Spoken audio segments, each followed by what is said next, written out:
Tas berbahan blongket atau blongsong songket jadi salah satu kerajinan di Palembang, hasil kreativitas di tengah pandemi COVID-19.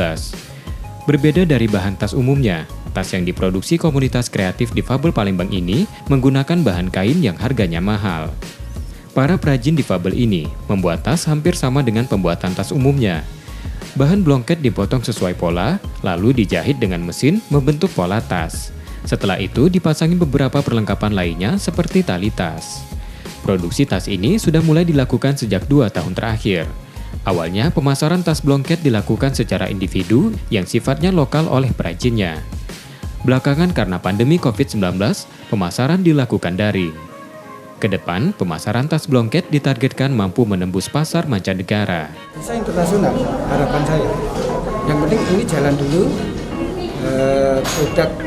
karena produknya individual ini belum punya peralatan canggih anak-anak ini kan masih terbatas. Makanya pemasarannya masih cukup di dalam Palembang. Dalam sehari, anggota komunitas kreatif difabel mampu memproduksi 5 tas. Untuk satu tas ini dibanderol dengan harga Rp350.000.